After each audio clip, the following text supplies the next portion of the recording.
Good morning students. क्योंकि lockdown चल रहा है इसलिए आप लोगों की पढ़ाई स्कूल में नहीं चल पा रही है, इसीलिए मैं ऑनलाइन क्लासेस ले रहा हूँ यूट्यूब चैनल के थ्रू। आई लव के सेट आपको सोशल साइंस क्लास 10th का पढ़ाऊंगा और आज हम स्टार्ट करेंगे ज्योग्राफी के फर्स्ट चैप्टर को, जिसका नाम है, ऊपर लिखा है मैंने, रिसोर्स एंड डेवलपमेंट। तो रिसोर्स एंड डेवलपमेंट के बारे में सबसे पहला टर्म जो हमारे पास आता है वो होता है रिसोर्स। रिसोर्स होता क्या है? What is resource? बहुत easily we can understand that the things which are available in the environment and which can fulfil our requirements, our needs are called resources. For that resource, anything cannot be a resource which fulfills our need. There are certain conditions which the things must have to fulfill to become a resource. किसी भी चीज को resource बनने के लिए कुछ conditions होती हैं, उसे फुलफिल करना जरूरी होता है. जैसे मैं आपको बताऊं कि सबसे पहली कंडीशन होती है टेक्नोलॉजिकली एसेसिबल, दूसरी होती है इकोनॉमिकली फिजिबल और तीसरी होती है कल्चरली एक्सेप्टेबल. जब ये तीनों चीजें फुलफिल होती हैं,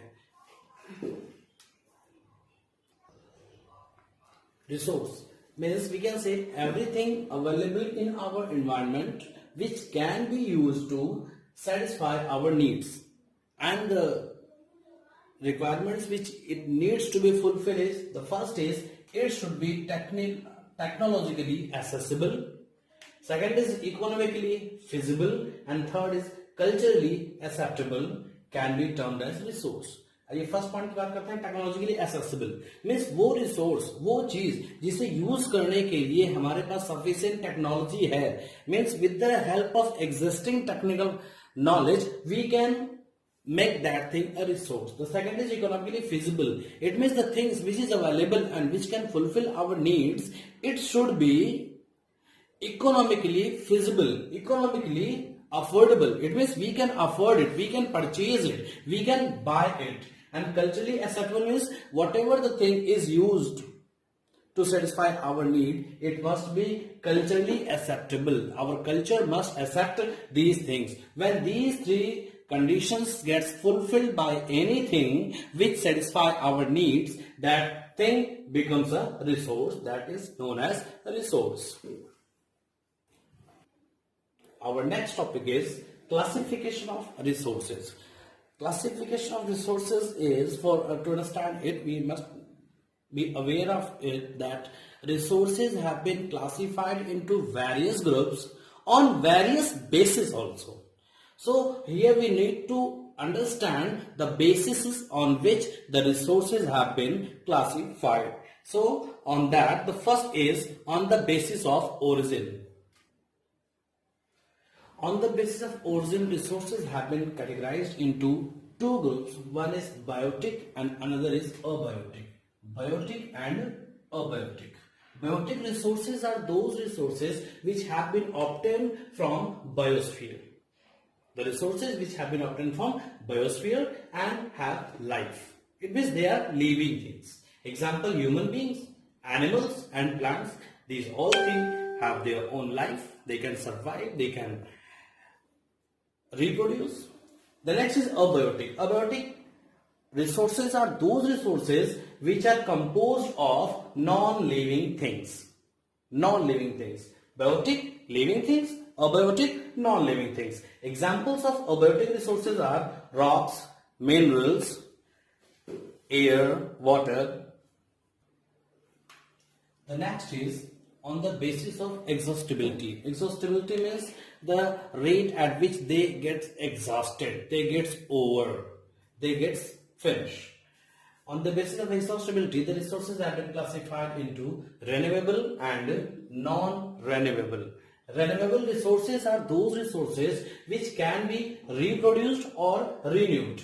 It means the resources which can be renewed, can be regenerated by the chemical, physical or mechanical processes. It means with the effort of some processes, with some chemical reactions, with some physical processes or some mechanical changes, we can reproduce it very soon. The examples are solar and wind energy, water, forest, etc. Whereas the non-renewable resources are those resources which occurs over a long geological time. They take very long time for reformation, as they take millions of years in their formation. The example of non-renewable energy resources, non-renewable resources are minerals and fossil fuels. So this is second classification of resources, that is on the basis of exhaustibility. The next one is on the basis of ownership. On the basis of ownership, resources have been categorized into four groups. The one is individual, the second is community, the third one is national, and the last is international. First one is individual. Individual resources are those resources which belongs to a particular person. It means the resources which are owned by individual or privately, either the individual or oneself. For example, the plots, the lands, houses, cars, these are called the individual resources. The next is community resources. Community resources are those resources which are available for accessible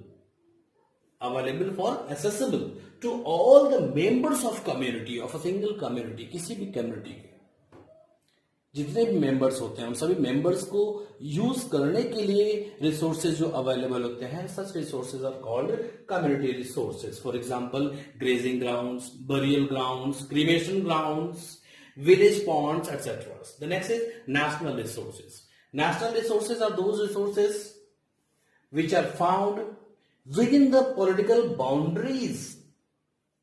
The resources which are found within the political boundaries and oceanic areas up to 12 nautical miles from the coast. These resources belong to the nation. For example, we can say the wildlife, forest, water resources, minerals, and the land areas, the water bodies, they all are called the national resources. The rivers are called the national resources. The last one is international resources. International resources are those resources which are beyond the 200 nautical miles of the exclusive economic zones. No any country have control over these resources. These resources are owned and controlled by international institutions, and if any country want to use such resources, he or she have to take permission from international institutions.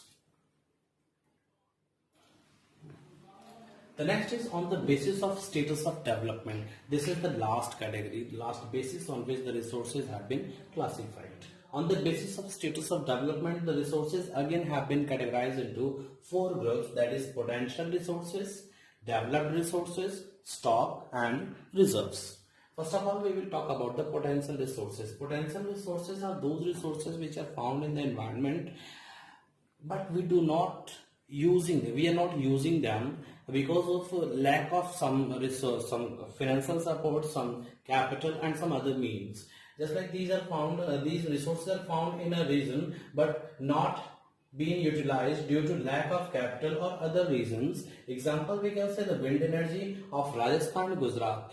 We have plenty of wind and solar energy in Gujarat and Rajasthan, but we are not using them to the optimum level because we do not have enough financial support to utilize the wind energy at the maximum level in these areas. The next is developed resources. Developed resources are those resources which are in use as present time. That is why the developed resources is also called the actual resource. The resource which we are using at present. These resources have been surveyed, and their quality and quantity have also been determined. Means at what quantity they are present and what is the quality of the resources which are present. We all are aware of such type of information about these resources. For example, we can say gold and iron. There are so many other resources which are categorized into developed resources. As I told you that all the resources which we are using, they are the actual resource. The next is stock. For stock, the first one thing is that we can utilize these resources because they are present in the environment and they are also helpful to satisfy our needs, but we do not have appropriate technology. Here in stock, we are missing the technology. We are not have sufficient technical know-how to use these resources. That is why they are called the stock.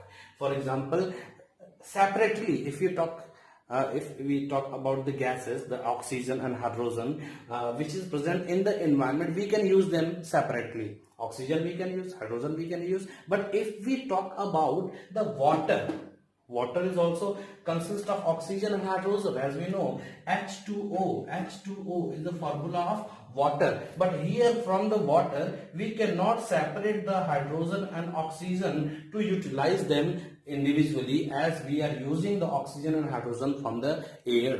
That is why these H2Os, oxygen and hydrogen, have been considered as stock. The last one is reserves. Reserves are also a subset of stock.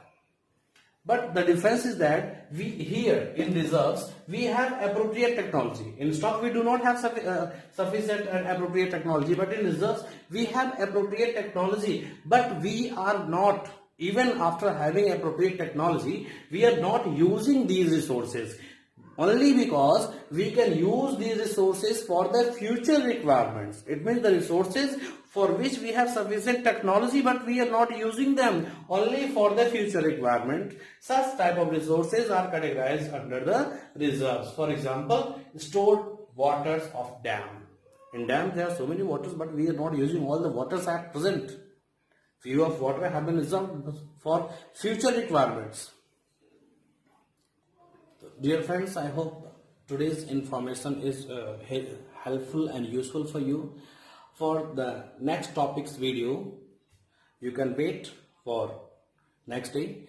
And if you think this video is helpful for you, you can subscribe my channel, you can like it, and you can share it also. Bell icon जरूर दबा दें ताकि जब भी video upload हो, then you can watch it carefully. Thank you. Have a good day.